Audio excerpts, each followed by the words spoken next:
Bonjour, bienvenue dans cette nouvelle édition de Sénat 360. Voici les titres.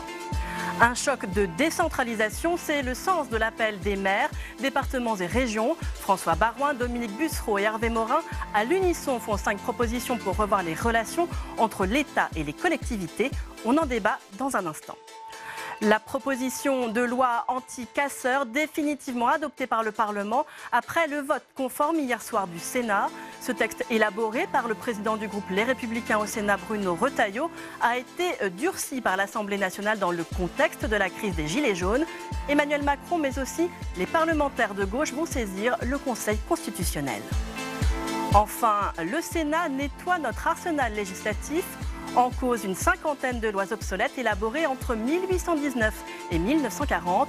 Une séance d'archéologie parlementaire pour améliorer la lisibilité du droit. Et n'hésitez pas à réagir à notre émission. Le hashtag, c'est Sénat 360.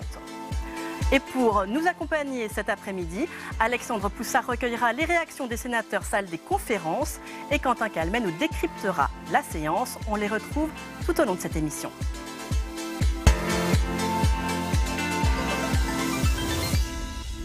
Je vous le disais en titre, après un ultime vote du Sénat, le Parlement a adopté définitivement la proposition de loi dite anti-casseurs, interdiction administrative de manifester, fouille, délit de dissimulation du visage. Le texte imaginé par la droite sénatoriale a été repris à son compte par le gouvernement à la suite des manifestations des Gilets jaunes. Récit de Jonathan Dupriez. Bien, voici le résultat du scrutin. 210 voix contre 115 et 18 abstentions. Hier, en séance publique, les sénateurs ont définitivement adopté la loi anti-casseurs. Un vote conforme avec l'Assemblée nationale. À l'origine de ce texte, le sénateur Bruno Retailleau. On ne parvient plus désormais à manifester pacifiquement. Chaque manifestation, chaque grande manifestation fait l'objet d'ultra-violence. Ça n'est pas tolérable. Certaines dispositions du texte ont donné lieu à d'âpres échanges, notamment sur l'article 1er concernant les fouilles aux abords des manifestations. Une mesure inutile pour les communistes qui ironisent en réaction à des propos de Christophe Castaner. Si comme moi vous aviez participé aux dernières manifestations sous le précédent mandat contre un gouvernement que vous défendiez, vous auriez su que pour parvenir aux manifestations, nous avons été systématiquement fouillés. L'article 2 sur la possibilité donnée au préfet d'interdire une personne de manifester a cristallisé les tensions. Vous créez un nouveau pouvoir administratif, extensif, dont nous pouvons redouter l'arbitraire, puisqu'il vise à interdire à certaines personnes de manifester et donc de s'exprimer. La gauche, qui juge la loi liberticide, a même présenté 2 motions de rejet du texte en début de séance, en vain. Face aux critiques, le ministre de l'Intérieur a lui tenu à rassurer sur les objectifs de la loi. C'est une loi de protection au pluriel, de protection pour les manifestants qui sont pris en otage par les casseurs, par ceux qui cherchent le chaos. Certaines mesures controversées risquent toutefois d'être annulées. Avant cet ultime vote du Sénat, Emmanuel Macron avait décidé lundi de saisir le Conseil constitutionnel, comme le fera la gauche. Voilà pour ce récit de la séance d'hier soir. Alors comment les différents groupes ont-ils voté? Eh bien c'est ce que l'on va essayer de savoir avec vous. Quentin, vous êtes justement dans l'hémicycle. Racontez-nous. Eh bien, Tam, Jonathan Dupriez vient de parler de ce chiffre, 210 pour, 115 contre. Qu'est-ce qui se cache derrière ce ratio? Eh bien, c'est simple, les LR, eux, ils ont tous voté comme un seul homme afin de voter pour le texte qui est leur texte. C'est eux qui sont initiateurs de ce texte depuis le mois d'octobre de l'année dernière. Et au passage, ils ont pu, comme cela, exploiter politiquement les divisions au sein des différents groupes en marche au Parlement. La gauche, elle a voté contre le texte. Que ce soit les socialistes ou les communistes. Depuis le départ, ils sont opposés à cette proposition de loi qu'ils jugent liberticide. Et d'ailleurs, certains soulignent que la version amendée par l'Assemblée nationale, elle pourrait poser des problèmes constitutionnellement. Et ça, comme par exemple sur la question de l'interdiction de manifester. Et cette définition, elle explique le fait que certains centristes hier ont voté contre le texte ou bien se sont abstenus. Ils sont ainsi aussi 17 sur 51 à ne pas avoir voté pour le texte. Du côté des sénateurs En Marche, 23 sénateurs ont voté soit pour, soit se sont abstenus, alors qu'ils avaient voté contre lors de la première lecture de cette PPL. Le signe donc que ce texte a fait un peu perdre leur repère à certains sénateurs centristes et En Marche hier. Bien, merci beaucoup Quentin pour toutes ces explications. On vous retrouve tout au long de cette émission dans l'hémicycle. La première phase du grand débat se termine officiellement vendredi. Depuis le début de la semaine, les corps intermédiaires ont participé à 2 conférences thématiques. Celle d'aujourd'hui, organisée au ministère de la Cohésion des Territoires, porte sur l'organisation de l'État et des services publics. Alors comment se déroule cette nouvelle phase de concertation? Marie Brémaud. Ambiance studieuse pour cet après-midi de travail autour de l'organisation de l'État et des services publics. Dernière occasion pour les corps intermédiaires d'émettre des propositions dans le cadre du grand débat. 2 jours de conférences thématiques qui signent le retour des élus, associations, syndicats, longtemps malmenés par l'exécutif. Les corps intermédiaires sont légitimes parce qu'ils sont représentatifs et que ce sont ces paroles multiples, celles du monde du travail, celles des élus, celles des différents acteurs, celles des citoyens, qui permettent de faire société. Un besoin de reconnaissance, mais pas question pour autant d'exiger un traitement particulier dans le cadre du grand débat. On n'est pas des super contributeurs, mais les corps intermédiaires que je représente, enfin dont je fais partie, nous faisons partie, sont des gens qui ne défendent pas leur intérêt particulier, mais défendent l'intérêt collectif. Une parole qui vient s'additionner à celle exprimée par les citoyens eux-mêmes lors des réunions locales. Et entre les citoyens et les corps intermédiaires, il y aurait même une certaine déconnexion. C'est ce qu'ont exprimé certains garants nationaux lors d'un point presse. Des garants nationaux qui commencent clairement à émettre des critiques envers les interférences de l'exécutif notamment. Que cela pouvait avoir un impact, celui d'introduire un doute chez les citoyens et les citoyennes qui auraient envie de rentrer dans ce processus du grand débat national en disant, au fond, ce processus du grand débat national n'est pas suffisamment neutre. Une méfiance qui explique peut-être la difficulté à recruter des citoyens tirés au sort pour les conférences régionales, l'ultime volet de ce grand débat. Alors, que pensent les sénateurs de ce grand débat? Pour le savoir, je vais tout de suite rejoindre Alexandre Poussard en salle des conférences du Sénat. Vous êtes avec le sénateur Les Républicains de l'Essonne, Jean-Raymond Hugonet. Alors, que pense-t-il de ce moment du grand débat? Et oui, Jean-Raymond Hugonet, que pensez-vous de ces conférences nationales thématiques qui réunissent les corps intermédiaires pour conclure ce grand débat? Alors, c'est la meilleure de l'année, j'allais dire, parce que vous savez, il y a un moment, le Nouveau Monde nous a dit, voilà, les corps intermédiaires, il n'y en a pas besoin, les maires, c'est balance ton maire, je ne reviens pas là-dessus, mais on nous a fait quand même comprendre, nous qui sommes de l'Ancien Monde, que ça n'avait pas de sens. Et puis là, maintenant que le pays traverse la crise profonde qu'il traverse, à ce moment-là, on va brosser les corps intermédiaires dans le sens du poil. Ça paraît surprenant, c'est plutôt pas mal qu'on le découvre aujourd'hui. Écoutez, voilà, à toute chose, malheur est bon, j'allais dire. Est-ce que les consulter sur une journée, en quelques heures, c'est de l'affichage, selon vous? C'est absolument de l'affichage et de la com. Je le redis, les problèmes de ce pays, on les connaît. Le président de la République lui-même, quand il était en campagne, nous avait dit « Nous avons rencontré, nous, la population française, dans des réunions, ils sont allés en profondeur. Faut-il qu'en 18 mois, le pays ait tellement changé pour que les préoccupations des Français aient changé ?» Alors les garants de ce grand débat national demandent à ce que l'exécutif soit moins présent dans cette consultation. Est-ce que selon vous, Emmanuel Macron a monopolisé le grand débat? Écoutez, moi j'ai assisté physiquement à 2 grands débats et puis j'en ai regardé beaucoup, bien entendu, comme nous tous, pour voir un petit peu la teneur. Donc 2 grands débats très différents. Celui qui était d'abord sur mon département de l'Essonne à Évry-Courcouronne, quand le président de la République lui-même s'est déplacé. Et puis lundi soir, à l'initiative de notre député, sur mon territoire, dans la communauté de communes. Voilà. Donc j'ai pu voir comment le président de la République, d'abord c'est pas un débat, c'est une suite de questions avec des collègues qui étaient là de l'ensemble de l'Île-de-France, des élus d'Île-de-France et des représentants associatifs que je connaissais. Mais c'est une succession de questions avec un président de la République qui écoute, qui prend un lot de questions de 20 à 25 questions ou remarques, et qui ensuite fait des dégagements de 6 à 7 heures, puisqu'on est resté 7 heures dans cette salle-là. Donc, est-ce que c'est ça un débat? J'en ai pas l'impression, voyez. Et puis le débat auquel j'ai assisté lundi soir, très local, là j'étais frappé d'abord des catégories socioprofessionnelles qui étaient dans ce débat, c'est-à-dire à 3/4 retraités, Et puis de la diversité. Je ne veux pas dire que c'était la foire à tout les questions, mais le niveau aussi d'ignorance, vous voyez. On sentait une partie du public qui voulait couper la tête des parlementaires. Nous sommes trop payés, nous ne payons pas d'impôts, enfin voilà, des méconnaissances de notre Constitution, parce qu'on ne leur a jamais appris, hein, je ne lance pas la pierre, on ne leur a jamais appris.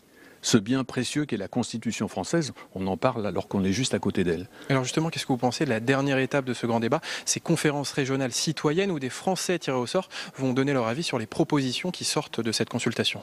Alors moi, qui suis un démocrate et profondément démocrate, le tirage au sort, j'ai un petit problème. Vous voyez ce que je veux dire? Ça me rappelle le préalable à Parcoursup. Vous voyez, on avait eu ça. Maintenant, il fallait que les jeunes de ce pays soient tirés au sort pour savoir ce qu'ils allaient faire à l'avenir. Non, tirage au sort, je pense qu'il faut être à un moment donné sérieux. Nous avons tout dans ce pays pour connaître, quand on s'intéresse aux gens, quand on remplit son mandat d'élu profondément, on sait. Moi, dans ma commune, pendant 17 ans, j'ai été maire, je faisais sur les grands sujets les plus importants, dans l'année, plusieurs débats, mais pour présenter. Un plan local d'urbanisme, ça ne se parachute pas comme ça, vous voyez.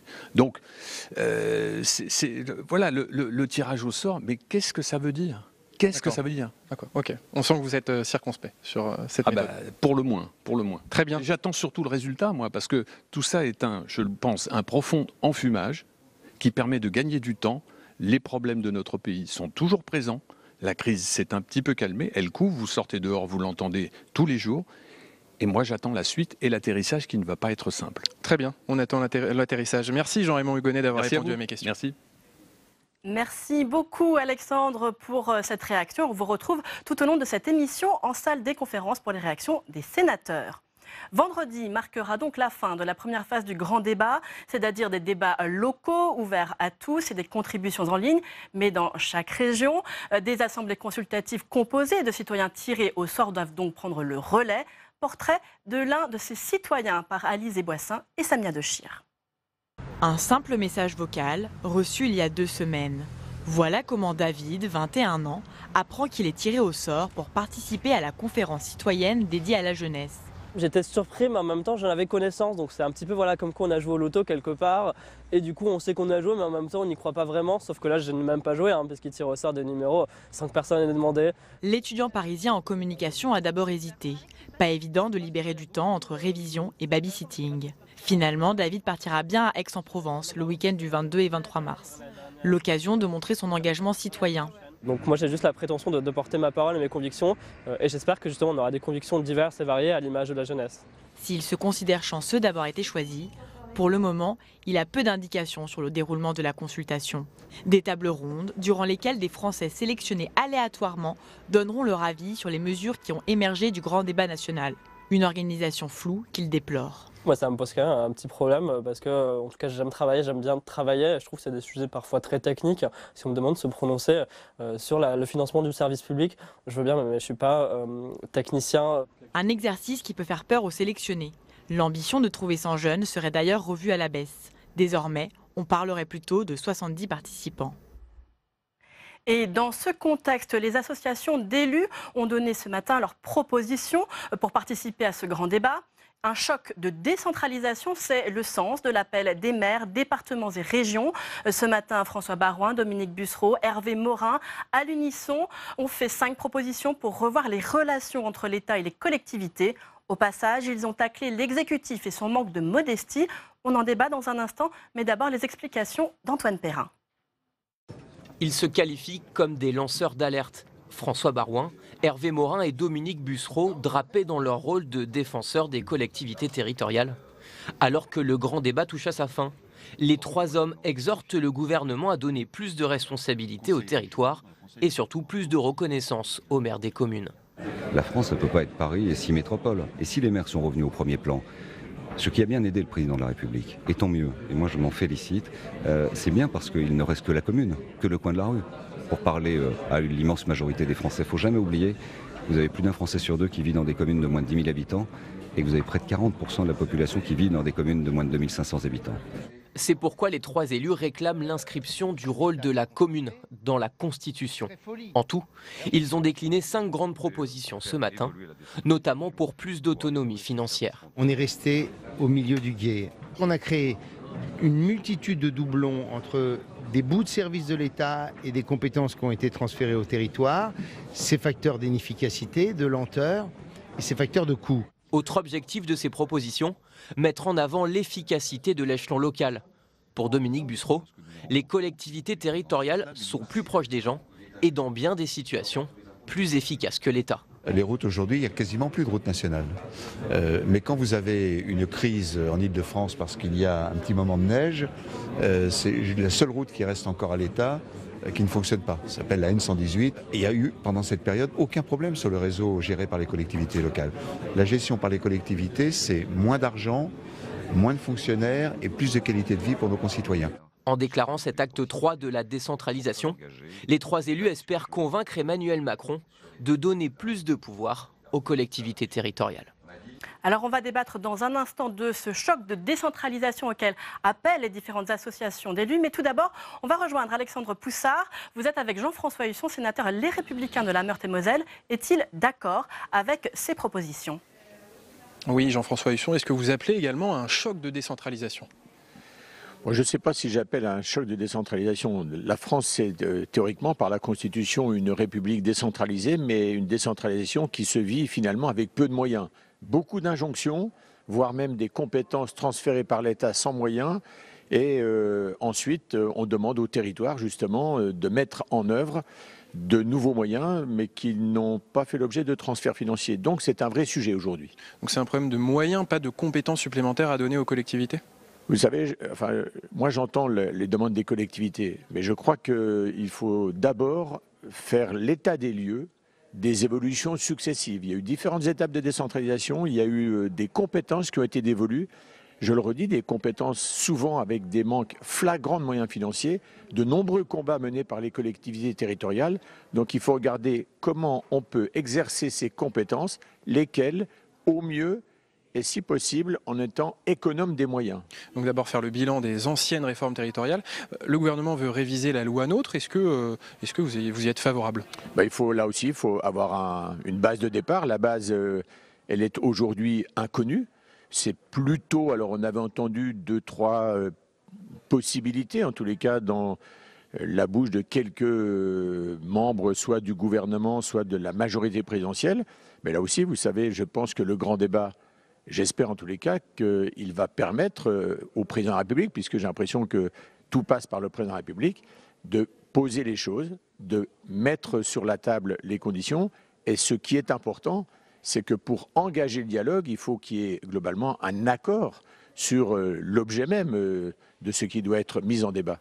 Les élus ont été beaucoup consultés dans ce grand débat par le président de la République. Est-ce que ce sont un peu les grands gagnants de ce grand débat national ? Vous savez, moi je ne dis pas ça. Ils ont été longtemps oubliés, parfois méprisés. Ils ont été entendus, encore faut-il qu'ils soient aujourd'hui écoutés. Et que ce soit leurs paroles, leurs demandes, peut-être pas que d'ailleurs. Moi je reconnais à l'exécutif la faculté, c'est logique, mais il va falloir donner des vrais gages. Parce qu'aujourd'hui, ce qui est sûr, c'est que le pays est aujourd'hui grandement fracturé. Il y a des colères qui sont exprimées. Aujourd'hui, il faut proposer le chemin, je dirais, de la réconciliation des Français et de la confiance qui doit être accordée aux Français par rapport à leurs élus, mais aux Français entre eux. Et là, l'exercice est périlleux. Est-ce qu'il faut donner plus d'autonomie financière à ces collectivités locales ? Il faut surtout leur redonner des moyens, parce qu'aujourd'hui, si vous voulez, après la politique du rabot, on a le garrot, c'est-à-dire qu'on est en train d'assécher la possibilité pour les collectivités de mettre en œuvre. Premier élément, quelle fiscalité, quelle autonomie fiscale, quelle autonomie budgétaire, quel choix, comment on coordonne. Et puis, vous savez, la décentralisation, c'est finalement des compétences qui sont aujourd'hui exercées plus en proximité, mais il faut un lien aussi avec le regard de l'État. L'État, il est le garant de l'équité entre les Français. Est-ce que, autre demande de Territoires Unis, d'aller plus loin dans le droit à la différenciation, vous y êtes favorable ? Moi, je suis assez réservé. Voilà, je le dis, j'entends, je suis assez réservé. Je regarde ce qui est en train d'être proposé à nos amis alsaciens. Écoutez, collectivité unique d'Alsace. Voilà. Je n'y retrouve pas, en tous les cas, mon compte. Ni à titre personnel, en tant qu'élu de la nation, ni en tant qu'élu de la région Grand Est. Très bien. Merci beaucoup Jean-François Husson d'avoir répondu à mes questions. Merci beaucoup Alexandre pour cette nouvelle réaction et à tout à l'heure. Cet acte 3 de la décentralisation auquel appellent les associations d'élus, maires, départements, régions, c'est Territoires Unis. C'est l'objet du premier débat de Sénat 360.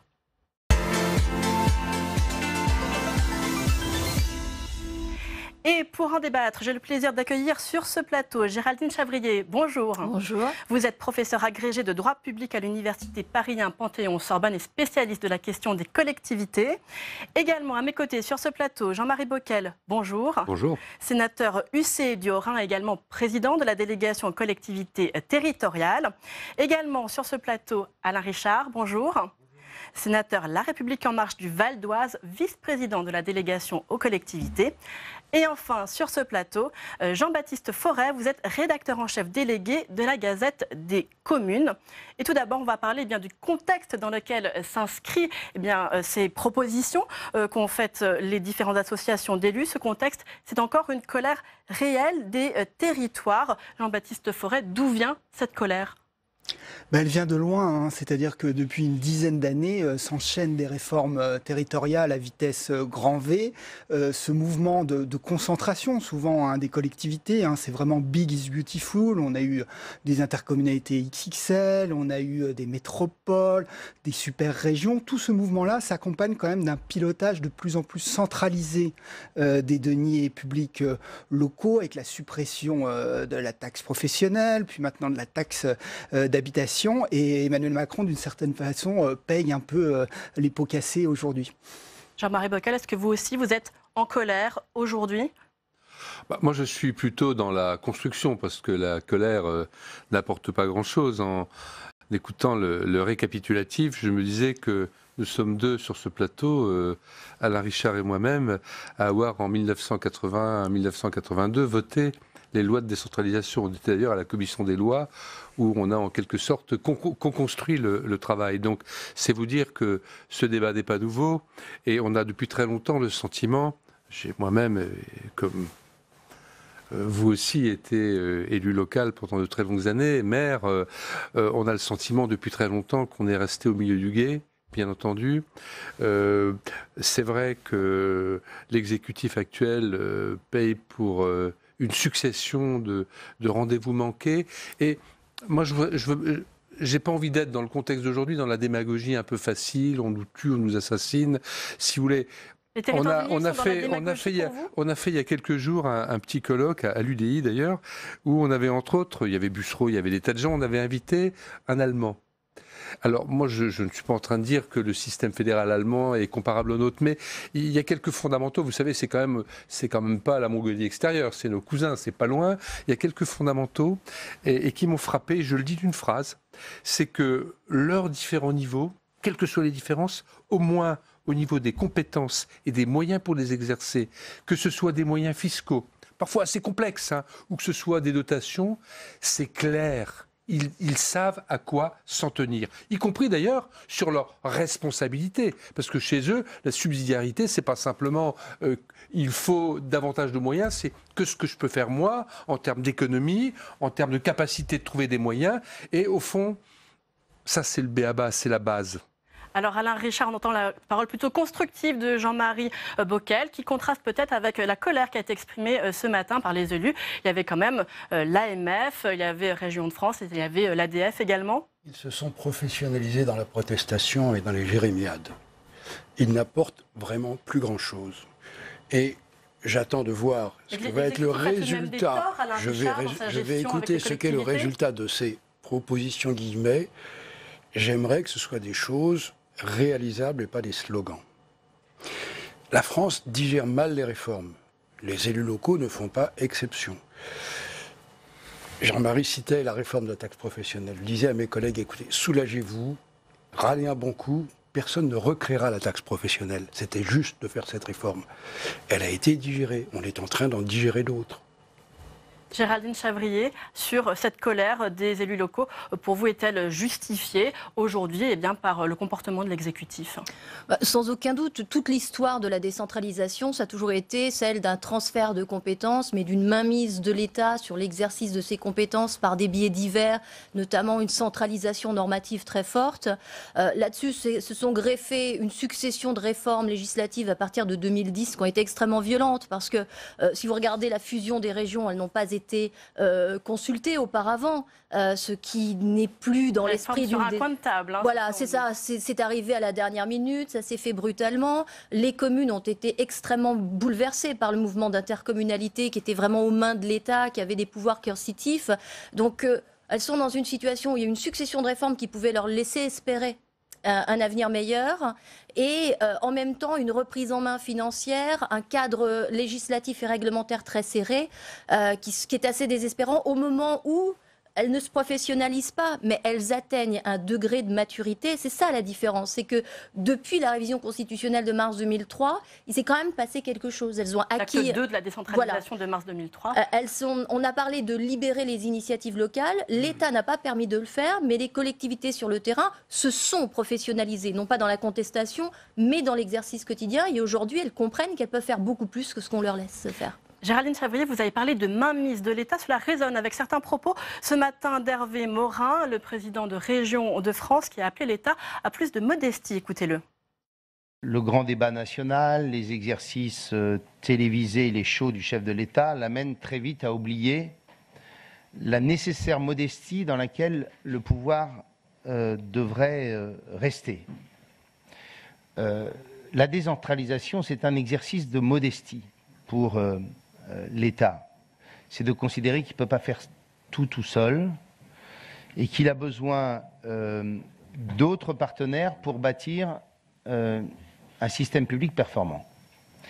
Et il y a à travers notre volonté d'un nouvel élan de décentralisation l'appel à la modestie de l'État. L'État doit être là où on l'attend, comme l'a dit Dominique, et doit confier dans une relation de confiance, et c'est à travers ce document l'appel à la confiance. En clair, dire à l'État, ayez confiance dans les élus locaux, nous ne sommes pas simplement des démagos, des incompétents, incapables de gérer, comme bien souvent veulent nous y confiner la sphère technocratique.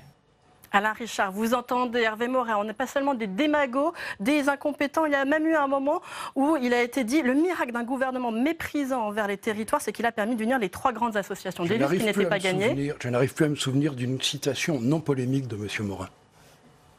Pour vous, c'est une posture politique? Il ne fait que ça. Je voudrais, au-delà des postures qui existent toujours en politique, tout de même revenir sur les propositions de Territoires Unis que j'ai regardées, auxquelles j'ai indirectement, à travers le travail du Sénat et Territoires Unis, et sous l'impulsion du président Larcher, un peu contribué dans la réflexion. Certaines de ces propositions reprennent très bien le travail du Sénat, effectivement. Je me retrouve dans la démarche. Elle est quand même pour l'essentiel constructive.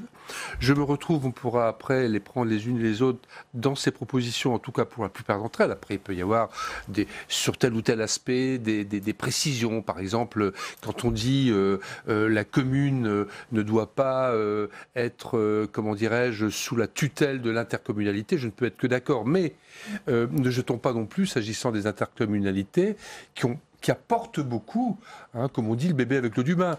Ou alors, sur les transferts, par exemple, de compétences, c'est vrai qu'il faut aller plus loin. Et là-dessus, les propositions sont claires et complètes. Et c'est vrai qu'il y a déjà un exercice de subsidiarité, c'est-à-dire de meilleur exercice de certaines compétences. Donc je crois que dans l'ensemble, quand même, ces propositions sont travaillées, sont constructives, et je pense qu'il est de l'intérêt de l'exécutif, aujourd'hui, de les prendre en considération. Ça ne réglera pas toutes les attentes des Français, mais par rapport aux standards des pays qui nous entourent, qui peuvent être très différents, on a tout de même là, un petit retard à rattraper, et c'est peut-être l'occasion de le faire. Vous en parlez, Jean-Marie Bockel, de ces 5 propositions. On va peut-être d'abord les regarder pour notre téléspectateur.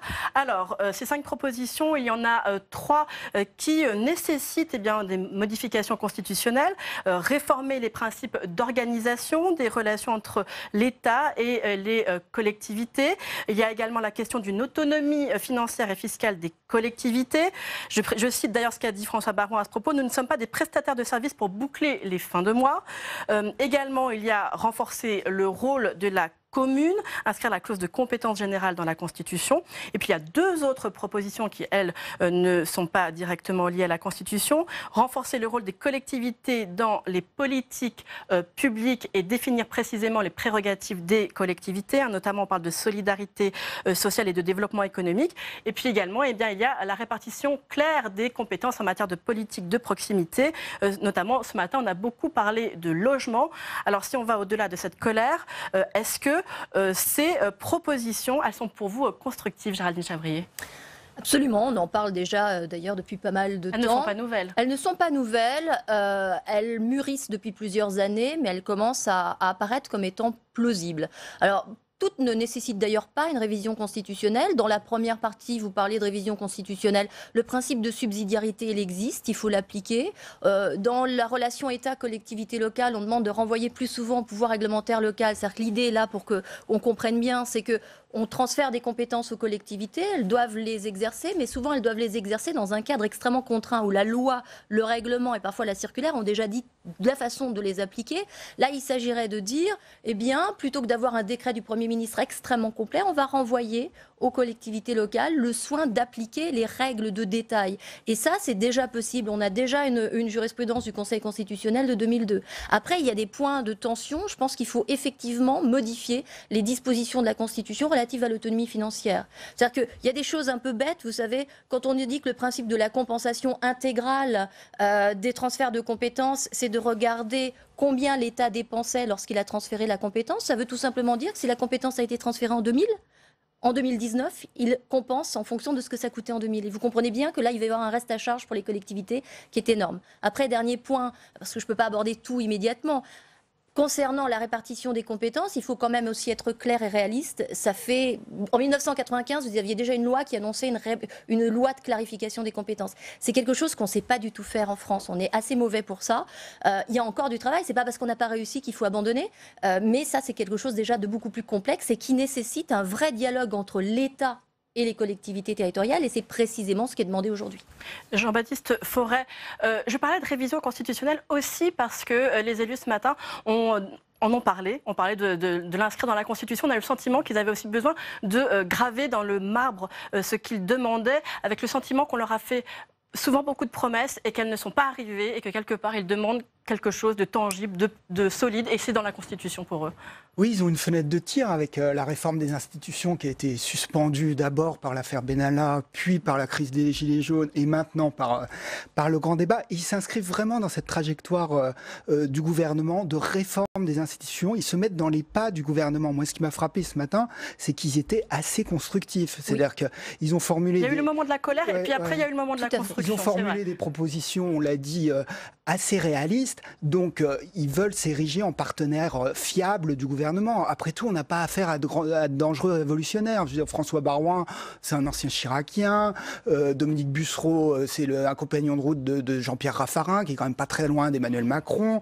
Hervé Morin, peut-être un tempérament parfois un peu éruptif, mais c'est quand même pas non plus un dangereux opposant dans l'absolu. Donc, ils se situent vraiment dans cette dynamique-là. Ils ont joué le jeu du grand débat. Les élus ont prêté des salles, ont vraiment fait office d'animateurs. Ce qu'ils recherchent dans le contexte politique des Gilets jaunes, ils ont vraiment choisi de se mettre du côté du grand débat et pas dans la contestation. Et ce qu'ils recherchent aujourd'hui, c'est une forme de paritarisme à l'allemande entre l'État et les collectivités. Et c'est ça leur principale proposition, c'est on veut une instance de dialogue et de discussion avec le gouvernement, chose qu'ils n'ont jamais vraiment eu jusqu'à présent. Non, Alain Richard, ce ne sont pas de dangereux révolutionnaires. Mais quand ils l'ont eu, l'instance de dialogue, ils ont commencé par la boycotter d'ailleurs. Non, ils ne l'ont pas boycotté tout de suite. Pardon, j'y étais.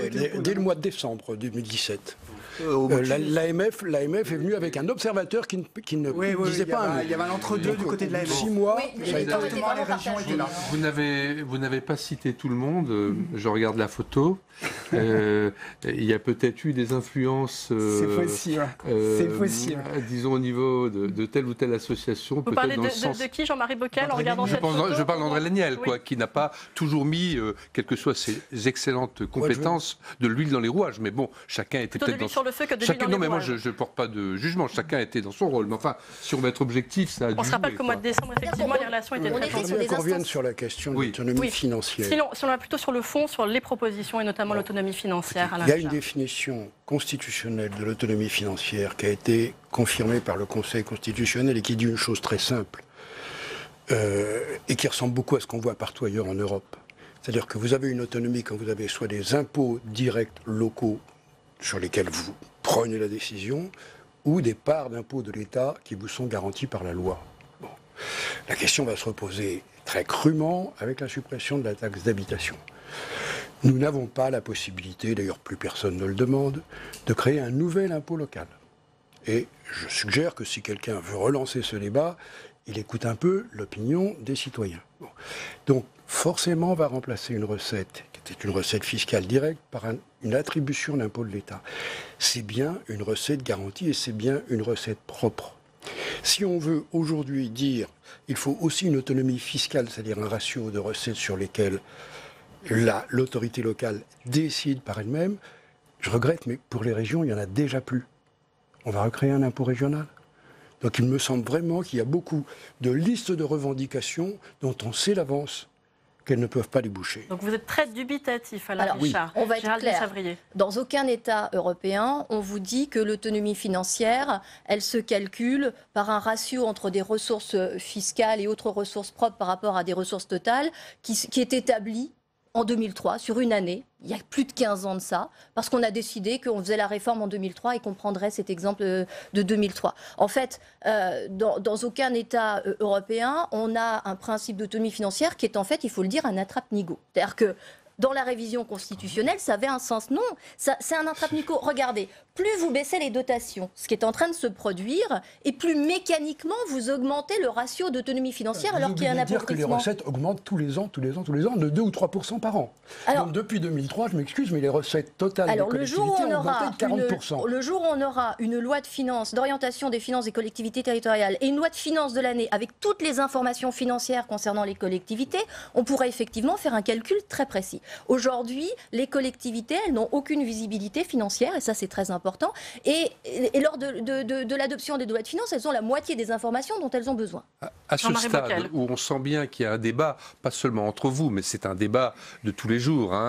Comment on arrive à rentrer dans le cadre, comment on garde une recette dynamique tout en restant dans le possible. Je pense que il y a une instance dont on n'a peut-être pas suffisamment parlé, ce n'était pas leur rôle ce matin, mais qui est partenaire de Territoires Unis et qui pourrait se rendre très utile, qui est le Sénat, qui est le Sénat de la République. Je pense qu'en matière d'évaluation, on est déjà une instance de dialogue, et je crois que l'exécutif, à commencer par le président, je crois s'en rend compte, même si régulièrement il y a des craintes. Rappelez-vous au début, les Gilets jaunes, on parlait de supprimer le Sénat, on en parle un petit peu moins maintenant. Je pense qu'il serait intéressant pour que ces propositions puissent au moins en grande partie être mises en œuvre, que le Sénat trouve pleinement sa place, y compris d'ailleurs dans la dimension constitutionnelle. Peut-être qu'on pourrait renforcer, alors là non plus je ne veux pas faire moi-même dans la démagogie, mais renforcer dans la réforme de la Constitution sur ces aspects le rôle institutionnel du Sénat. Et puis il y a une autre dimension et qui n'est pas forcément coûteuse, c'est la dimension, j'ai vu que dans le petit interview avant de notre collègue Husson, elle a été mise en exergue, de la différenciation. Il y est très hostile. Bon, moi je ne partage pas ce point de vue. D'ailleurs, au sein du Grand Est, je trouve que l'idée que la région Alsace, qui n'a pas eu la chance de la région Bretagne dans une précédente période, alors qu'elle a une forte identité, accepte au fond de rester au sein du Grand Est avec la reconnaissance d'un certain nombre de compétences, d'une spécificité, d'une identité.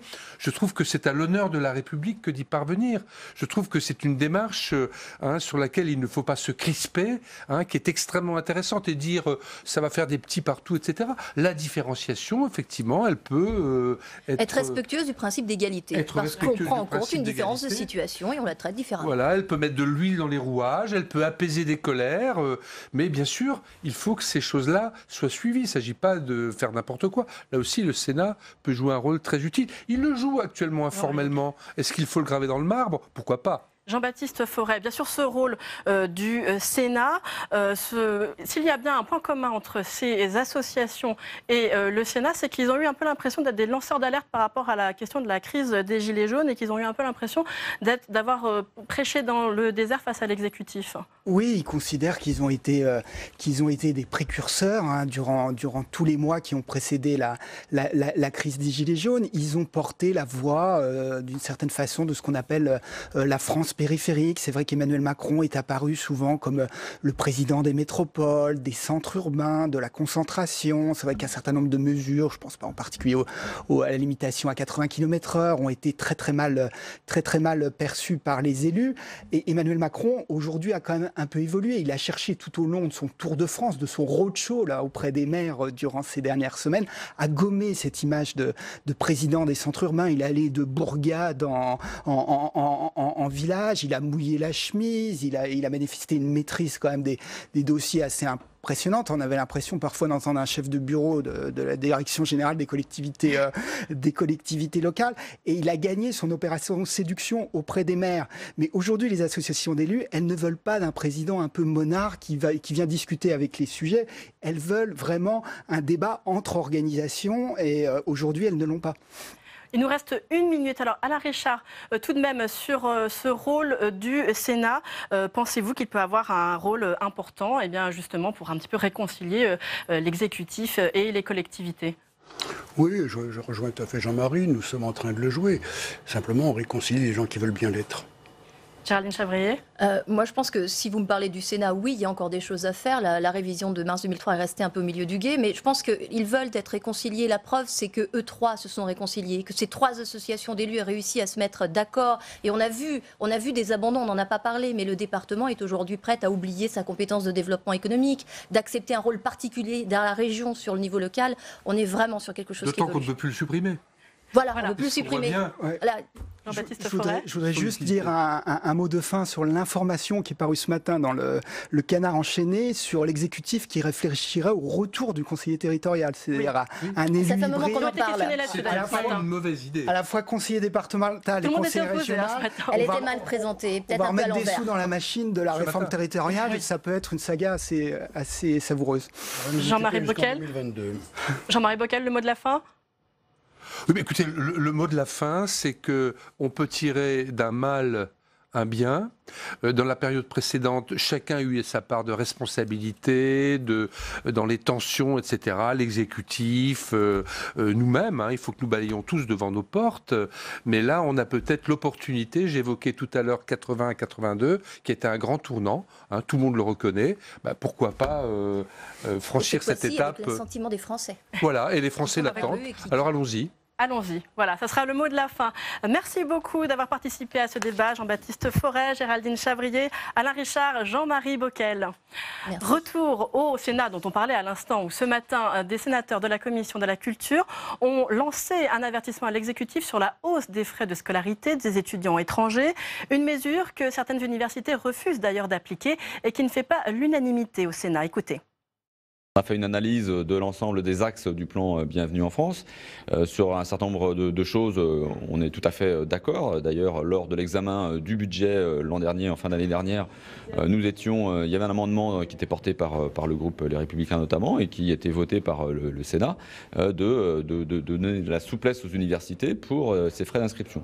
Donc on est tout à fait en phase avec ça, sauf que ce que l'on reproche aujourd'hui au gouvernement, c'est un problème de méthode et d'urgence, du bricolage qui est qui apparaît adopté comme ça en urgence, dans des délais très courts. Et donc la préconisation qui a été émise, c'est simplement un report, avec éventuellement des améliorations du plan, un report à la rentrée 2020. Ce report n'est pas une demande d'enterrement, bien au-delà. C'est une demande de concertation, une demande de travail sur le fond. Parce que vous avez par exemple les bourses qui sont... le système des bourses en France est relativement complexe. Donc il faudrait également profiter de cette réforme pour remettre à plat le système des bourses et arriver à une bourse unique, une bourse d'excellence pour attirer les étudiants étrangers en France. Alors sur ce même sujet, que pense la présidente de la Commission de la Culture? Elle est au micro d'Alexandre Poussard. C'est la sénatrice UC Catherine Morin-Desailly. Oui, Catherine Morin-Desailly, est-ce que le gouvernement a confondu un peu vitesse et précipitation en décidant cette hausse des frais d'inscription pour les étudiants étrangers dès la prochaine rentrée? Eh bien oui, parce que la méthode n'a pas été au rendez-vous. C'est ce que nous avons évalué avec les deux co-rapporteurs Stéphane Piednoir et Claude Kern, parce que à l'annonce de cette hausse des frais d'inscription dans nos universités pour les étudiants extra-communautaires, nous nous sommes aperçus qu'à la fois les universités, les pays concernés, les étudiants n'étaient pas informés, ne serait-ce que la problématique de la bonne communication et la bonne organisation de cette décision et qu'elle soit déclinée de manière lisible, cohérente et juste.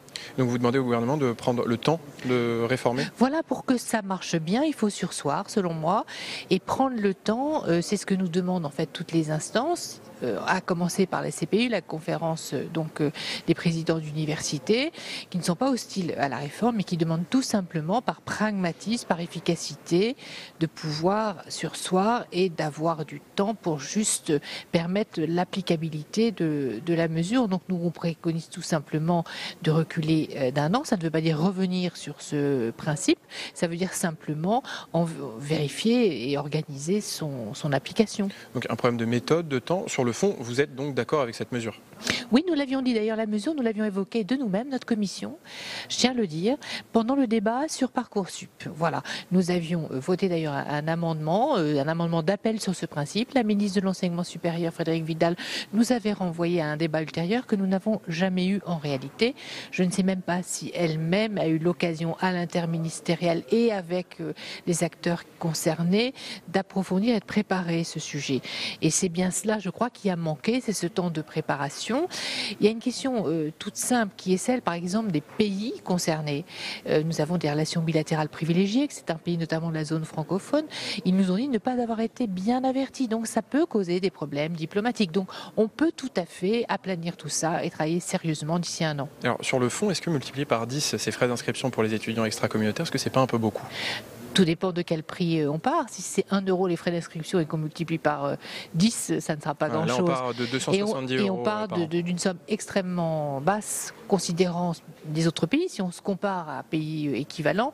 Et donc, le tarif, par exemple, applicable en licence, ne reste qu'un tiers du coût réel de la formation. Donc ça veut dire que les 2 tiers sont pris en charge par le contribuable français. Donc il faut le dire. Par ailleurs, le nombre de bourses est prévu d'être multiplié par 3, donc des conditions spécifiques sont prévues. Très bien. Merci beaucoup Catherine Morin-Desailly d'avoir répondu à mes questions. Merci. Le Sénat nettoie notre arsenal législatif. En cause, une cinquantaine de lois obsolètes élaborées entre 1819 et 1940. Une séance d'archéologie parlementaire pour améliorer la lisibilité du droit. Louis Duménil nous raconte ce grand ménage de printemps. Le premier texte, il date de 1819, abolition du droit d'aubaine et de détractation. Trop âgé pour tenir la distance. 49 lois abrogées, la voiture balai du Sénat entendait bureau d'annulation des lois anciennes et inutiles fait dans l'efficacité. Ici, pas de cyclistes à récupérer, mais des lois à nettoyer, celles qui ralentissent le peloton législatif. Est-ce qu'on peut essayer de limiter la sédimentation, la superposition entre de vieux textes anciens et de nouveaux textes qui d'ailleurs souvent rendent obsolètes, inutiles et donc encombre justement tous nos documents législatifs aujourd'hui, tous nos dossiers Légifrance aujourd'hui, c'est 340 000 articles apportés législatifs et réglementaires. Première étape, l'abrogation de textes adoptés entre 1819 et 1940.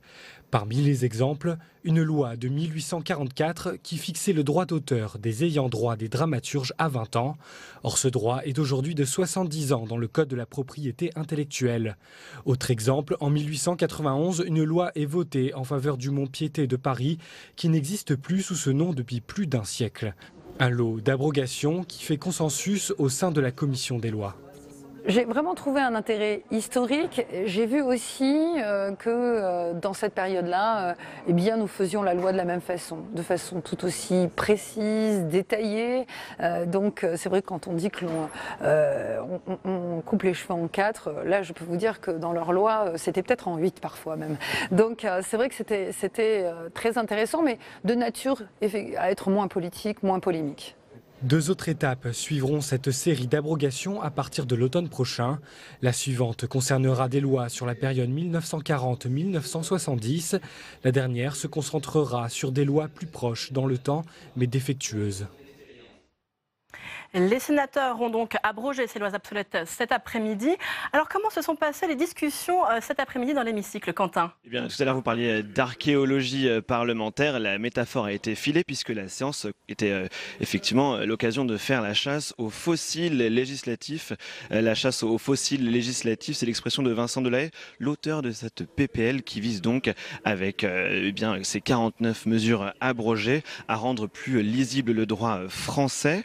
Et donc, il y a toute une série de normes, de besoins de la société française qui n'ont plus à être comme cela dans la loi. Et écoutez par exemple Laurence Harribey, la sénatrice socialiste de la Gironde. Pour une chasse aux fossiles, on peut dire que c'est en effet une chasse aux fossiles, avec même quelques bijoux, comme cette loi du 12 février 1916 sur le trafic de monnaie nationale. On pourrait même se demander si on n'enlève pas un peu de travail aux futurs archéologues du droit et quelques bons moments. Au Sénat, il s'agit donc de cette mission Balai, l'acronyme du Bureau d'abrogation des lois anciennes et qui vise donc à clarifier le droit, car certaines anciennes lois, anciens règlements polluent la clarté du droit français actuel. Écoutez à ce propos François Bonhomme, le sénateur LR du Tarn-et-Garonne. Les collectivités, justement, sont les premières victimes d'un droit devenu trop complexe et parfois abscons. En effet, la complexité législative et normative actuelle freine assurément les collectivités et restreint par conséquent la performance de l'action publique territoriale. En témoignent les quelques 400 000 normes avec lesquelles nos collectivités se débattent et sont contraintes de composer. Voilà, les collectivités locales qui doivent ainsi respecter plus de 400 000 normes applicables actuellement. Et le droit français, lui, ce sont 320 000 articles, que ce soit à valeur réglementaire ou législative. Vous le voyez donc, Tam, les 49 lois abrogées aujourd'hui sont une goutte d'eau dans ce paysage normatif ultra complexe. Simplifier la loi, un constat partagé aussi par le gouvernement. Écoutez, Olivier Dussopt, c'est lui qui représentait justement le gouvernement aujourd'hui dans l'hémicycle. Il y a encore du travail pour progresser en matière de simplification.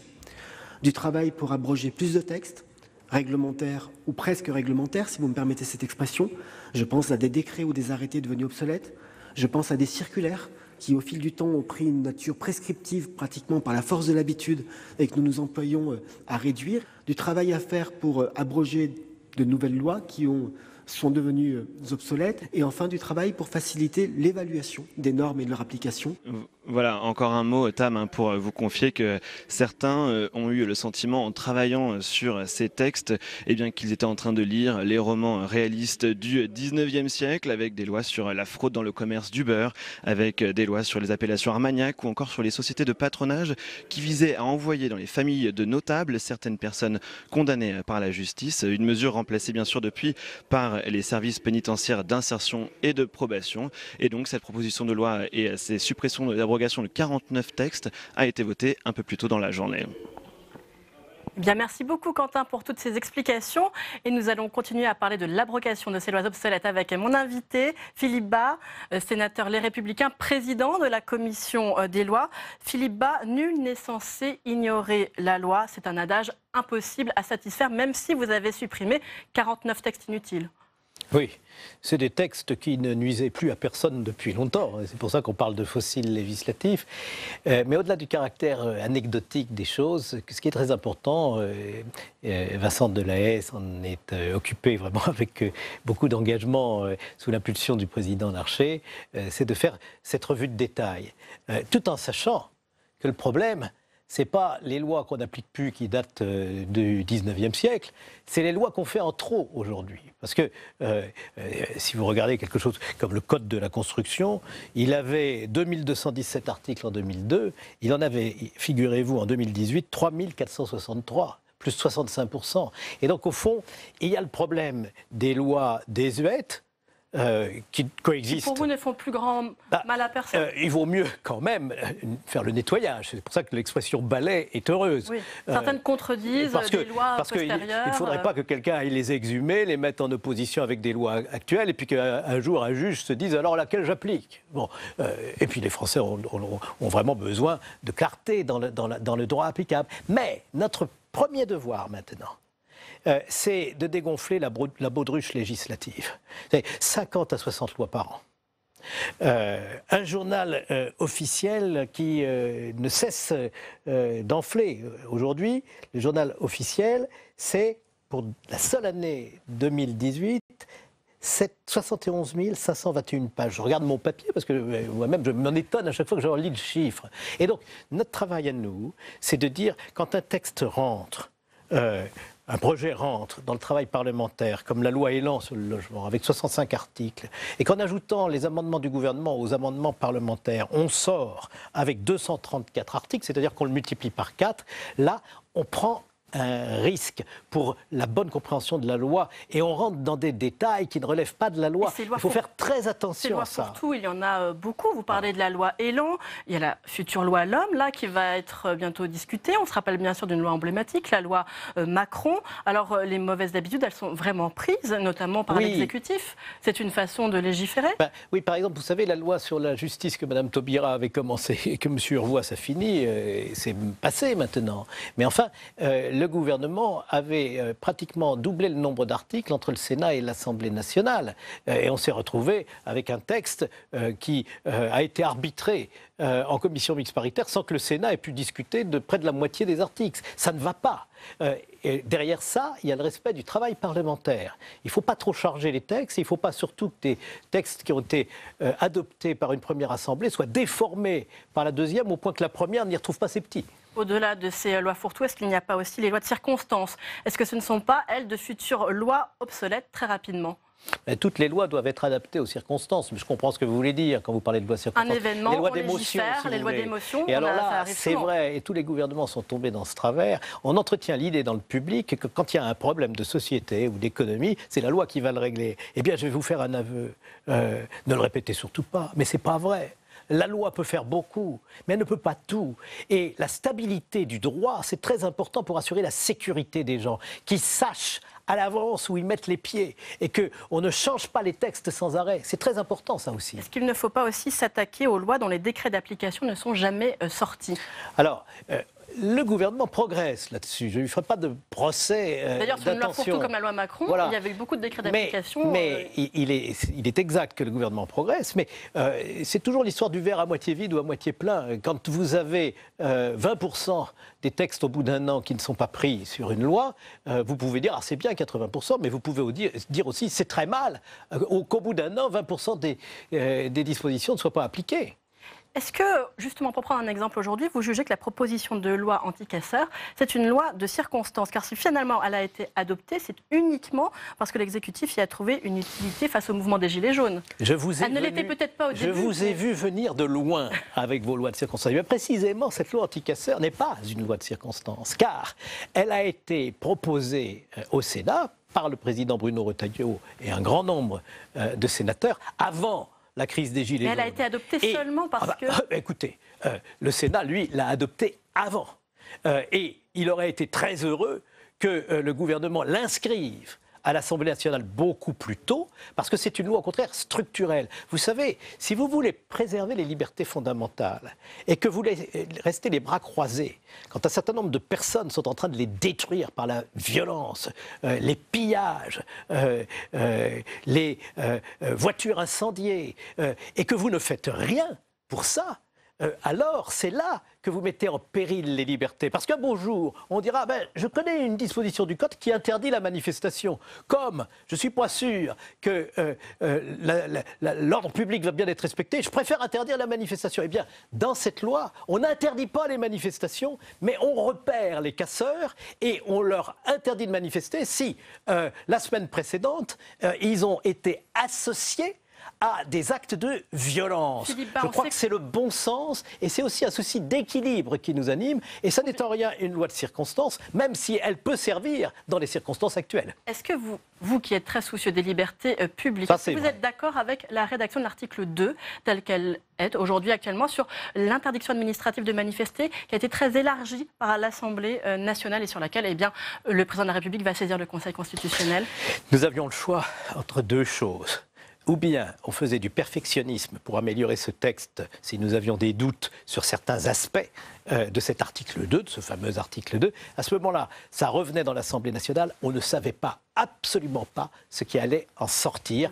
Et on repartait pour un tour avec un gouvernement qui n'a pas aujourd'hui les moyens de faire face aux désordres qui sont provoqués en marge d'un certain nombre de manifestations et des manifestants eux-mêmes qui finissent par ne plus oser manifester parce qu'ils ont peur de se trouver pris dans un engrenage. Et donc on s'est dit, voilà, c'est peut-être pas parfait comme texte, mais au moins, si nous l'adoptons conforme, le Conseil constitutionnel, s'il est saisi, et il va l'être, la gauche l'avait annoncé, le président de la République le fait lui-même, eh bien, à ce moment-là, s'il y a le moindre doute, faisons confiance au Conseil constitutionnel. Philippe Bas, une toute dernière question de l'actualité de la semaine prochaine sur l'affaire Benalla.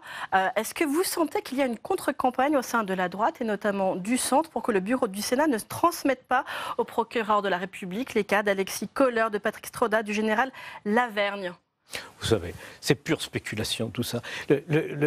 On applique les règles de notre Assemblée. C'est-à-dire que quand une commission qui a des pouvoirs d'enquête parlementaire dit nous soupçonnons très fortement qu'on nous a menti et nous demandons que le procureur de la République soit saisi, c'est le bureau du Sénat qui décide. Laissez-lui le temps de faire son travail. C'est Valérie Létard qui est vice-présidente et qui présentera son propre rapport au bureau. Ça se passe la semaine prochaine. On laisse gentiment travailler les collègues, respectant chacune des étapes de la procédure. Et j'ajoute, on les laisse travailler en grande confiance. Eh bien, merci beaucoup Philippe Bas d'avoir répondu à mes questions. On attendra donc d'en savoir plus la semaine prochaine, le 21 mars.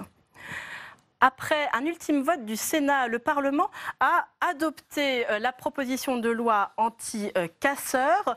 On en parlait au début de cette émission et puis également avec Philippe Bas à l'instant. Un texte qui a été modifié par l'Assemblée nationale, mais auquel finalement le Sénat s'est rangé. Le récit de Jonathan Dupriez.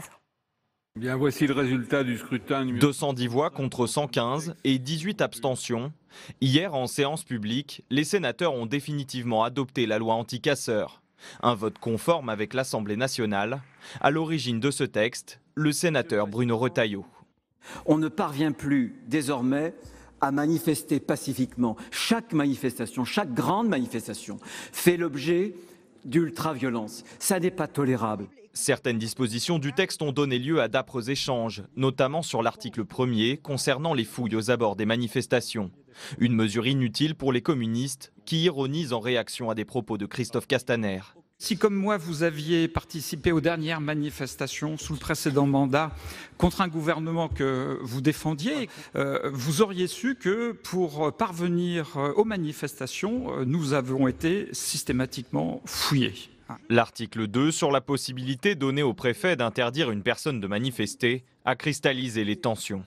Vous créez un nouveau pouvoir administratif, extensif, dont nous pouvons redouter l'arbitraire, puisqu'il vise à interdire à certaines personnes de manifester et donc de s'exprimer. La gauche, qui juge la loi liberticide, a même présenté 2 motions de rejet du texte en début de séance, en vain.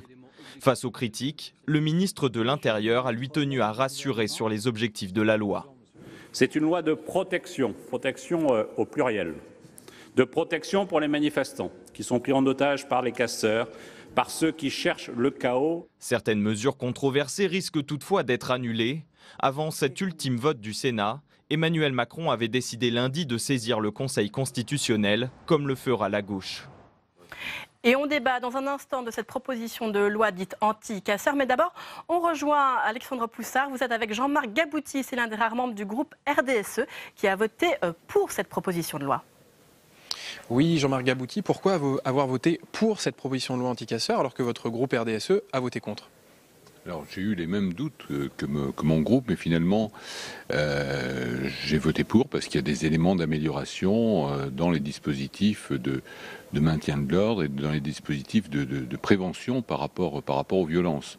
Mais c'est vrai que nous aurions préféré qu'il n'y ait pas un vote conforme de manière à apporter des améliorations, notamment dans les délais de déclaration des manifestations, les délais de recours qui là, ne seront pas respectés, des précisions peut-être sur la notion de visage dissimulé, où ça manque peut-être un petit peu de précision. Donc on aurait souhaité améliorer ce texte sur un certain nombre de points et donner peut-être quelques garanties par rapport à certains articles. Donc selon vous, le Sénat est allé trop vite en adoptant hier soir ce texte ? Le Sénat aurait pu laisser le débat ouvert sur l'amélioration de certains points, mais peut-être n'a-t-il pas voulu que l'Assemblée nationale remodifie ce texte dans le cadre d'une navette. C'est un peu de la politique, selon vous ? Un peu. Un peu. Alors, le président de la République va saisir le Conseil constitutionnel sur ce texte. Est-ce que, selon vous, il y a un risque d'entrave aux libertés publiques ? Non, je ne crois pas qu'il y ait de risque d'entrave aux libertés publiques. Je pense que l'entrave aux libertés publiques aujourd'hui sont plus du fait, non pas des manifestants, mais de ceux qui dévoient les manifestations, soit qu'ils soient gilets jaunes, soit qu'ils soient casseurs, parce qu'ils empêchent quand même les commerçants d'exercer leur activité, les simples citoyens de se déplacer. Donc je crois qu'il faut bien quand même équilibrer la balance sur ce sujet. Quant à l'initiative du président de la République, elle me paraît normale. Il est le gardien de la Constitution. Et il veut éviter toute critique sur ce sujet et éviter des controverses politiques, voire peut-être diminuer les recours ultérieurs au titre des QPC. Et alors qu'est-ce que vous pensez de l'attitude du gouvernement qui était contre la proposition de loi Retailleau à l'automne pour en janvier et le président de la République qui saisit le Conseil constitutionnel en mars ? Alors, en ce qui concerne le gouvernement, je crois qu'il fait preuve de pragmatisme et peut-être qu'il a tirer les leçons qu'il n'avait pas à l'automne des difficultés de contenir des manifestations qui dégénèrent dans la violence au-delà de ce qu'on aurait pu imaginer, puisqu'il y a effectivement un débat sur les blessés graves de chaque côté, mais sur les 10 morts qu'il y a eu aussi.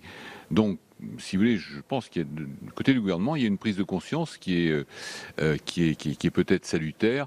Alors, est-ce que cette loi va révolutionner les moyens dont on dispose pour réprimer la violence ? J'en suis pas certain, mais peut-être une petite amélioration. Une petite amélioration, très bien. Merci Jean-Marc Gabouty d'avoir répondu à mes questions. Merci beaucoup Alexandre pour cette nouvelle réaction. Alors cette loi anti-casseurs est-elle une loi de protection ou une loi liberticide ? C'est l'objet de notre deuxième débat dans Sénat 360.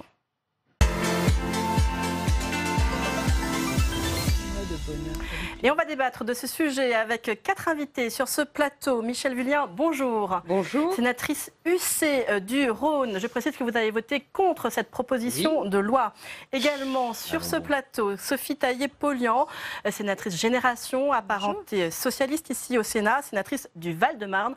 Vous aussi, vous avez voté contre cette proposition de loi. Également sur ce plateau, Arnaud de Belenet, bonjour. Sénateur La République En Marche de la Seine-et-Marne, vous avez voté pour cette proposition de loi, vous nous expliquerez pourquoi. Et enfin, sur ce plateau, Roger Carucci, bonjour. Bonjour. Sénateur Les Républicains des Hauts-de-Seine, et vous aussi, vous avez voté pour cette proposition de loi qui, il faut le dire, était issue de votre groupe. Ah oui, ça aide. Effectivement, ça aide. Roger Carucci, retour d'abord à la séance d'hier, à l'adoption définitive par le Parlement de cette proposition de loi dite anti-casseurs. dans les mêmes termes qu'à l'Assemblée nationale. Pourquoi, Roger Karoutchi, la majorité sénatoriale a-t-elle fait le choix d'adopter ce texte sans le modifier alors qu'elle avait à y redire? Tout simplement parce que si on veut donner des éléments au gouvernement pour assurer le maintien de l'ordre, il ne faut pas traîner. Déjà, le gouvernement a beaucoup traîné, puisque... Bien sûr que c'est un texte imparfait. Vous pouvez me citer une loi parfaite, juste pour que je la garde dans mes archives. Mais il n'y a pas de texte parfait. En tout cas, ce texte a l'avantage d'exister, de donner au gouvernement des moyens pour assurer l'ordre public et l'ordre républicain. Je ne dis pas que le texte est parfait, je dis seulement que si on avait modifié, ça repartait dans la navette à l'Assemblée, ça refilait en CMP, et donc le gouvernement n'avait pas de texte avant au moins 3 mois. Donc c'est absurde, il faut maintenir l'ordre républicain maintenant. Un principe d'efficacité. Alors Arnaud de Belenet, hier vous avez voté pour cette proposition de loi. Pourtant, par exemple, si on revient au mois d'octobre, le groupe avait alors voté contre. Mais depuis, les manifestations des Gilets jaunes sont passées par là et donc il y a ce principe, ce pragmatisme. Oui, on peut le voir comme ça. On peut voir aussi une autre réalité qui est que le texte initialement proposé a été fortement, contre lequel on a voté, pour des raisons juridiques et de constitutionnalité, a été fortement amélioré par l'Assemblée. Une fois n'est pas coutume, en général c'est l'inverse entre le Sénat et l'Assemblée. C'est tellement amélioré qu'il y a une saisine sur 3 points du président et du coup, de la République. il revient, il revient, et néanmoins, comme il a suscité un débat et les points de critique vont être évoqués, qui témoignent d'inquiétude sur la constitutionnalité du texte pourtant amélioré, le président de la République a saisi le Conseil constitutionnel. Ça me paraît très sain, même si à titre personnel je n'ai pas d'inquiétude sur le parfait respect des droits et bien au contraire sur ce texte qui consolide le droit à manifester et qui sécurise et qui permet aux forces de l'ordre de faire leur travail et effectivement il y a urgence. Une loi de protection, dit donc Arnaud de Belenet, Sophie Taillé-Polian. Vous n'êtes absolument pas d'accord avec cette analyse. Pour vous, c'est une loi liberticide? C'est une loi de protection des gouvernements. Voilà, qui pourront ainsi, grâce à leurs autorités administratives, décider de qui sont les manifestants qu'ils souhaitent. Bon, j'exagère évidemment à dessein, mais le principe est bien là. Le principe est bien là et on transfère, une fois de plus, parce que ce n'est pas nouveau, ce transfert des pouvoirs du juge vers le pouvoir administratif. Et c'est une tendance lourde qui est inquiétante pour notre démocratie et qu'on a vu se multiplier ces derniers mois, ces dernières années. Donc évidemment que c'est une loi inquiétante qui réduit le droit de manifester. C'est une évidence. Et ce n'est pas une loi efficace puisque c'est une loi qui est quand même très discutable du point de vue de sa constitutionnalité. Donc je ne crois pas qu'on ait gagné en efficacité et en temps puisqu'il y a des recours qui sont posés et qui ont quand même des chances d'aboutir et de prospérer. Michèle Vullien, c'est une loi très discutable. Vous faites partie de cette quinzaine de sénateurs centristes qui ont voté contre cette proposition de loi. Effectivement, parce que je pense que nous avions déjà tout un arsenal et qu'il faut savoir mettre en place ce qui existe déjà. Cette loi, pour moi, c'est une loi un peu opportuniste. Au Sénat, je suis étonnée quand même qu'elle soit passée, parce que le Sénat, on est quand même des gens qui devons réfléchir sur du temps long pour voir quelles sont les conséquences. Et on voit très bien que cette dérive, justement, alors on peut qualifier de liberticide, moi j'irai peut-être pas jusque-là, mais on commence à se diriger là-dessus, qui est un peu plus pour répondre à l'angoisse de la population. Parce que moi, je suis contre ces casseurs. Quand on voyait des gens à la télévision en train de casser, par exemple, une vitrine, quelqu'un qui casse une vitrine, il n'y a pas besoin d'une nouvelle loi pour dire on le stoppe. Donc déjà sur l'ensemble... Une loi inutile en plus. Loi inutile et dangereuse sur la façon dont elle avance. On va continuer à parler de cette proposition de loi anti-casseurs, mais d'abord je voudrais revenir à un petit moment de la séance hier avec un échange entre un sénateur communiste, Pascal Savoldelli, et Christophe Castaner, que certains ont trouvé particulièrement silencieux hier soir. Écoutez. Je voudrais savoir, Monsieur le ministre, si vous vous adresserez au Sénat d'ici la fin de la soirée ou de la nuit. Je voudrais savoir si, Monsieur le ministre de l'Intérieur, vous prendrez part au débat et pas seulement délégué à Madame la rapporteure. Parce qu'il y a un moment, il faut assumer sa politique. Donc je voudrais savoir si dans la soirée ou dans la nuit, à un moment, vous nous adresserez à nous, quel que soit le type des amendements, et que vous défendrez votre point de vue. Voilà, vous pouvez nous répondre, c'est propre à tout le monde ici, c'est de savoir si vous allez seulement déléguer, Monsieur le ministre, ou assumer. Bon, j'ai vu que dans votre parcours, c'est un peu un parcours caméléon du point de vue politique, mais on verra si vous assumez là. Ouais, si. Mais moi, je le pense. Moi, je le pense et je l'assume et je le dis. Mais enfin, répondez à la question, est-ce que dans cette soirée ou cette nuit, on va vous entendre? Monsieur Salvador, monsieur le ministre, vous voulez répondre? Si monsieur le sénateur avait participé à la totalité de nos travaux et était venu cet après-midi, peut-être qu'il aurait eu le plaisir de m'entendre. Il a fait un choix différent que je respecte parfaitement. Monsieur le sénateur, je vous invite à minima, au-delà des désaccords qui peuvent nous opposer, à respecter la personne que je suis. Bah oui. Bon, on a entendu la réponse de Christophe Castaner qui a dit qu'effectivement, il s'est exprimé dans l'après-midi. Bah oui. Néanmoins, est-ce qu'il n'y a pas réellement eu une sorte de parcours caméléon de la part de l'exécutif? Je m'adresse à vous, Arnaud de Belenet. D'abord contre au mois d'octobre, puis pour au mois de janvier. Et puis là, on ne sait plus trop avec la saisine du Conseil constitutionnel. On va y revenir en détail, mais tout de même, ce sont des positions un peu fluctuantes, Arnaud de Belenet. Non, pas du tout. Elles sont totalement claires et constantes. Il y a une situation... non, mais il faut dire les choses comme elles sont. Il y a une situation qui est très claire. Ça fait sourire vos collègues. Tant mieux, parce qu'on apprécie le talent. Il y a une situation qui est très claire. C'est que nous avons des bandes organisées qui se cachent, qui ne sont pas là pour manifester, qui ne sont pas là pour contester, qui ne sont pas là pour exprimer une colère sociale. Bien au contraire, ils sont là pour casser le bien public et semer le désordre et le chaos. Ce sont des bandes organisées, ils s'organisent pour être anonymes, pour ne pas être perçus, et ce sont bien ceux-là qui doivent faire l'objet de mesures et d'un texte de loi adapté pour pouvoir être appréhendés et punis et rendus responsables de leurs actes. C'est ça le sujet. Alors on a eu un premier texte qui posait des problématiques juridiques, donc contre lequel on s'est abstenu, pas sur le fond, mais sur les sujets juridiques, et un second texte qui sort de l'Assemblée, qui est très opérationnel, mais qui suscite des inquiétudes. Le président de la République, comme il a le droit de le faire, a posé la question de la constitutionnalité pour rassurer tout le monde. Qu'est-ce qu'on a dans ce texte? Finalement, c'est très clair. On dit, si vous cassez, l'État peut engager votre responsabilité et vous payer. On peut vous interdire de manifester, et c'est ça qui dérange mes collègues. On peut vous interdire de manifester, parce que c'est très sain. Ces gens-là sont identifiés. Mais si on va les chercher pendant une manifestation, ça génère des émeutes sur place, donc c'est impossible pour les policiers d'aller les chercher pendant une manifestation. Donc on dit, ces gens qui ne viennent pas manifester, mais qui viennent semer le chaos, on leur interdit de manifester. Qui le fait? Le préfet. Et pas le juge, parce qu'on n'a pas le temps de saisir le juge. Et c'est ça qui pose problème. On nous dit, mais on est dans un état policier. Mais pas du tout.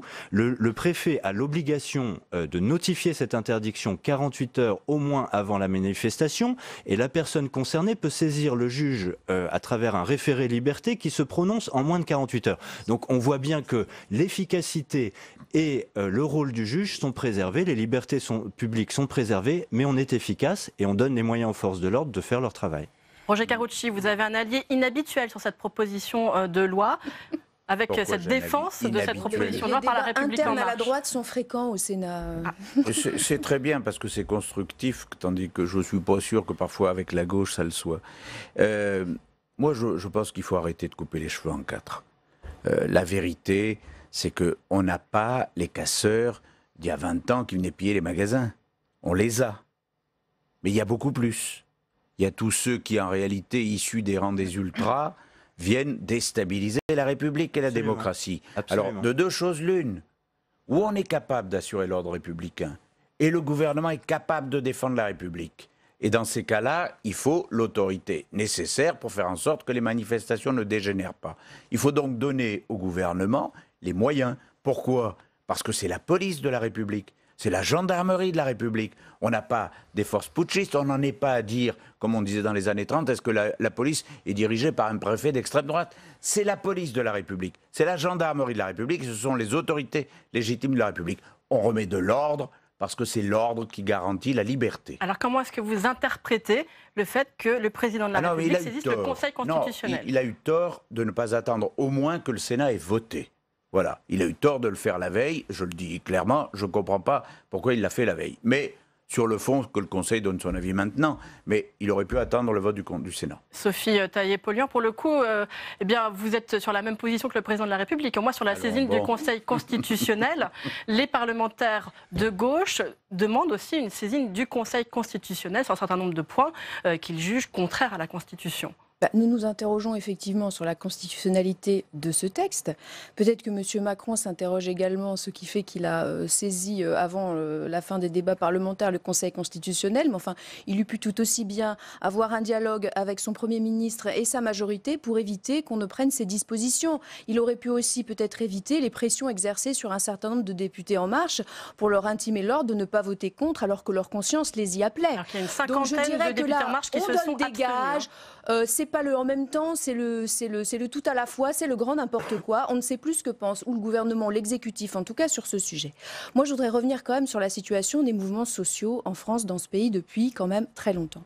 On a eu des mouvements très massifs, des mouvements sociaux très massifs, je pense à 2003 ou à 2010 sur les retraites, qui n'ont pas été entendus. Je pense aussi à la loi travail, à la loi El Khomri, qui n'ont pas été entendus. On a aujourd'hui un outil démocratique, les manifestations, alors même que ces manifestations, en tout cas je pense à 2003, à 2010, étaient tout à fait calmes et organisées par les contrôles intermédiaires, n'ont pas été entendues parce qu'il y a une sorte d'autisme, de surdité totale des gouvernements qui veulent passer en force. Et là, on en a, je dirais, un gouvernement qui est au paroxysme de cela. Donc on a, je dirais maintenant, des outils démocratiques qui ont été démonétisés parce que les politiques n'ont pas été en mesure de se dire, bon, là, ce projet de loi qu'on propose ne passe pas, remettons-nous autour de la table. Donc on est dans une situation sociale qui exacerbe les tensions et qui radicalise. Je pense que si on est dans cette constante surenchère dans laquelle on voit des interdictions de manifester de nature administrative, dans laquelle on voit aussi une répression policière, on est dans une escalade permanente. C'est pas comme ça qu'on va retrouver la concorde, la capacité à se parler, à trouver des positions de consolation, de conciliation, dans notre pays. C'est ce chemin-là qu'il faudrait prendre aujourd'hui et certainement pas celui d'une course à l'échalote pour plus de répression, ce qui va amener malheureusement, et je le déplore, peut-être une réaction de la part d'un certain nombre de groupes extrémistes de davantage de violence. J'ajoute pour terminer que des groupes, notamment d'extrême droite, dans des villes importantes de notre pays, ont pignon sur rue, ont des cafés ouverts où on discrimine et rien n'est fait contre eux.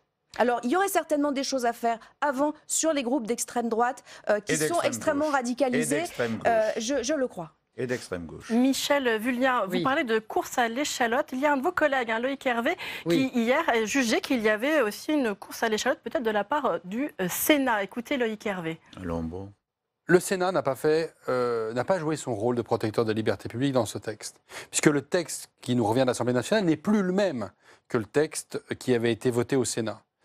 Et en choisissant de voter conforme ce texte, nous rendons un service à la majorité à l'Assemblée nationale, qui elle-même a des atermoiements sur ce sujet. Et ne faisant pas ce rôle-là, on offre au président de la République une occasion incroyable de finalement jouer le bon rôle et de dire « je suis moi-même, président de la République, protecteur des libertés individuelles ». Erreur donc de stratégie pour Loïc Hervé de la part du Sénat qui ne joue pas son rôle de garant des libertés publiques, Michel Vullien.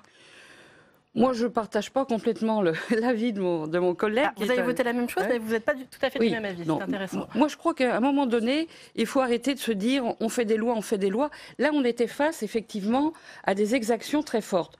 Mais il me semble qu'on a l'armée aussi qui aurait pu intervenir. Moi, je crois que le gouvernement, sans doute, n'a pas été assez pugnace à un moment donné. On a laissé, parce que moi, je redis ce que j'ai dit tout à l'heure. Quand on voit des gens en train de casser, des gens qui sont avec des masses, avec des matraques, etc., et qui cassent, et que finalement, la police ou les gendarmes ou les forces publiques, on leur dit attendez, à un moment donné, aurait fallu être tout de suite sanctionnés. Et moi, je pense que ce n'est pas une loi et ce n'est pas de dire ceux-là vont être interdits de manifester parce que je ne sais pas comment ça peut être appliqué. Vous êtes interdit à Paris, mais vous allez à Lille, vous allez à Lyon, vous allez quelque part ailleurs. Comment le préfet va avoir la photo de tout le monde? Je pense que c'est un peu de l'affichage et on pourrait être beaucoup plus opérationnel et donner plus de moyens aux forces de l'ordre. Roger Karoutchi, tout de même, je voudrais revenir sur la question de la saisine du Conseil constitutionnel. Est-ce que vous croyez réellement qu'il va y avoir une censure du Conseil constitutionnel sur tous les articles concernés, notamment avec cette nouvelle configuration du Conseil constitutionnel? Sénat, je ne suis ni Madame Soleil, ni la Pitié de Delphes. Donc, je n'ai pas de réponse. Mais que le président de la République se mette, entre guillemets, à couvert, après tout, c'est son affaire, même si j'aurais préféré qu'il laisse les groupes politiques des assemblées le faire s'il le souhaitait. C'est pas à lui. C'est que la deuxième fois depuis 60 ans que le président de la République saisit le Conseil constitutionnel. Il y avait eu François Hollande avant lui. François Hollande sur un texte de Manuel Valls. On voit ce que ça veut dire. Mais la vérité, c'est que je pense que c'était maladroit de la part du président de la République de le faire. Pourquoi ? Parce qu'en réalité, quand il a repris ce texte et demandé au gouvernement de le reprendre, il voulait donner le sentiment qu'il pouvait incarner l'ordre républicain dans ce pays. En saisissant le Conseil constitutionnel, il brouille sa propre image. Est-ce qu'il est le garant de l'ordre ou est-ce que, au nom de la protection de liberté prétendument mise en cause, il n'est plus le garant de l'ordre? Donc je pense qu'il aurait mieux fait au moins d'attendre que le Sénat vote et ensuite de décider. Il a eu tort de le faire si vite. Je pense que le Conseil constitutionnel aura des commentaires ou des critiques. Je doute qu'il annule les 3 articles. Arnaud de Bellnay. Oui. On entend Roger Carucci, brouillage d'image de la part du président de la République. On ne sait plus où on en est. Je ne partage pas pour une fois le regard de Roger Carucci sur ce point. Je crois que le président applique l'article 61, utilise les pouvoirs qui lui sont donnés. Tout ça est très sain et parfaitement orthodoxe. Mais il faut quand même se rappeler que ce dispositif, que je crois constitutionnel, est proportionné à l'objectif poursuivi, vise des gens... Alors pourquoi est-ce qu'il saisit si vous pensez, vous, par exemple, que c'est constitutionnel et proportionné? Qui sont auteurs Quelle est la violence visée du président de la République? Mais il y a une inquiétude qui s'exprime dans le débat parlementaire, à l'Assemblée comme au Sénat. Votre majorité, les 50 abstentionnistes à l'Assemblée nationale, notamment. Une question est posée. Personne n'avait, alors que d'autres pouvaient le faire, personne n'avait encore saisi le Conseil constitutionnel. Le président est dans son rôle, et je crois que c'est sain. Je crois que c'est très sain. Moi, je vois pas de problème de forme. On critique toujours la forme quand on n'a plus rien à dire sur le fond. On critique toujours la forme, puis on voit toujours une malice politicienne quand on a soi-même l'esprit un peu torturé. Dans la République, il n'y a pas de malice. Mais moi, voilà, on parle de gens, on parle d'un dispositif qui vise des gens qui sont hostiles à notre ordre républicain, qui sont hostiles à la démocratie, qui veulent la retourner. Ce sont ces gens-là qui sont visés. Ce texte, je crois, sera efficace contre ça. Mais une fois qu'on a dit ça, et qu'on se donne les outils pour traiter ce problème qui est croissant depuis plusieurs années, de ces manifestations d'ultra-casseurs. Une fois qu'on a dit ça, on n'a pas tout réglé. Moi, je rejoins notre collègue lorsqu'elle dit on a besoin de fédérer autour des réformes, de consolider. Et on voit bien que notre système pyramidal, qui est le seul qu'on ait jamais connu dans l'histoire de l'humanité, est mis en cause, et de manière accélérée, particulièrement violente, par les réseaux sociaux.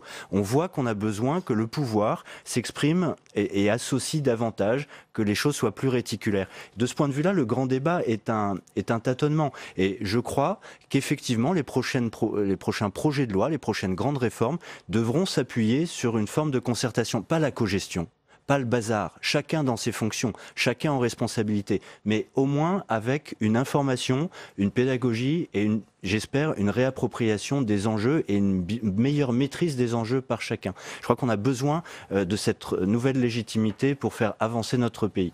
Alors, il nous reste 2 minutes. Je voudrais vous faire réagir tout de même à un sujet qui est tout à fait lié à celui-là.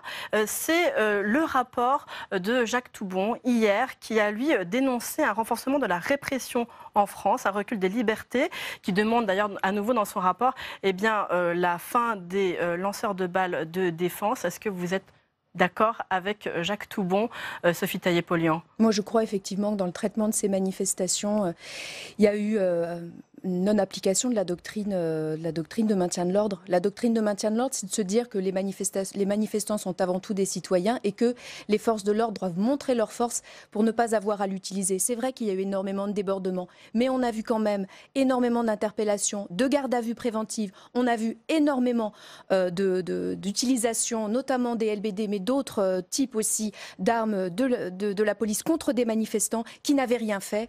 Et ça, je pense que c'est extrêmement grave pour notre démocratie et que le défenseur des droits est tout à fait dans son devoir que de dénoncer et d'attirer notre attention là-dessus. Je vais être beaucoup plus bref. Je dis aux défenseurs des droits, pour qui j'ai de l'estime et que je connais depuis longtemps, nous ne sommes plus dans le monde des bisounours. Et la société rousseauiste du bon garçon n'existe pas. La violence est banalisée dans la société. La République est menacée par ces fauteurs de troubles. Il faut prendre des mesures. La République, ça se défend. Ça n'est pas un régime éternel si on ne la défend pas. Donc Jacques Toubon a une vision un petit peu irréaliste de notre société. Un peu utopiste. Utopiste. Arnaud de Bellnay? Oui, si nous étions dans un monde idéal, il n'y aurait pas de casseurs, il n'y aurait pas besoin de protéger les policiers et donc des LBD. Nous ne sommes pas dans un monde idéal. Quelle est l'alternative aux lanceurs de balles de défense? Si nous n'en avons pas, ce sont nos policiers qui se font casser la figure et qui finissent à l'hôpital. Et s'il faut les armer autrement que par des LBD, c'est par des armes lourdes. Donc le LBD est merveilleusement imparfait, mais c'est hélas le seul outil dont on dispose. En 5 secondes, Michèle Vullien, pardon. Moi, je dis, il faut que les forces de l'ordre puissent se protéger avec les armes de bon niveau, mais il faut qu'elles puissent être protégées de façon efficace. Eh bien, merci à tous les quatre d'avoir participé à ce débat. C'est la fin de cette émission. Merci à vous de l'avoir suivi. À 18h30, ne manquez pas, on va plus loin, présenté par Delphine Gérard. Très bonne soirée sur les chaînes parlementaires.